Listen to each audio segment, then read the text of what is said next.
Ayan na mga chinggo. Um, Kukunin na natin. Paano natin kukunin ang contact lens na nasa mata natin? Try natin na first time ko itong gawin mga chinggo.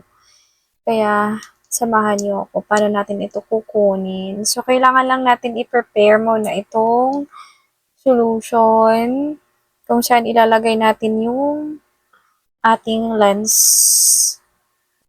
Lilinisin muna natin. Lagay dito, lilinisin. Tapos lagyan natin ng solution. Bagong solution.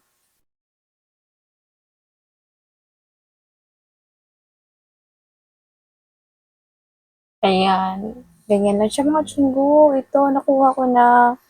So, ilagay natin dito. Kakamayin ko na lang pala. Para mas ano. So, ito na siya. So, as you can see, wala na itong contact lens. Sa kabila, meron pa. At ito na yung contact lens. Nakuha ko na. Tcharan! Ito siya. Lagay na natin dito. Ayan siya. Sa isa na naman, kunin natin. Mas madali pala pagkakamayin lang.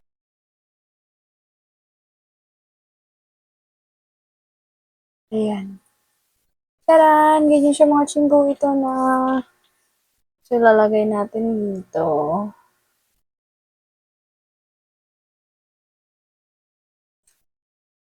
Ayan siya. So, wala na tayong contact lens watching. Ang ganda. First time ko itong... Yan. Buti naman marunong tayo. So, ito siya. I-ano muna natin para malinis. Linisin natin. So, ganun lang siya ka-easy mga chinggo. Yun! Nakuha na natin ang contact lens. Wala na. Sana may natutunan ko kayo. First time ko to ginawa. Maglagay ng contact lens tsaka kunin sa mata ko. Kaya yun. Bye mga chinggo. Thank you.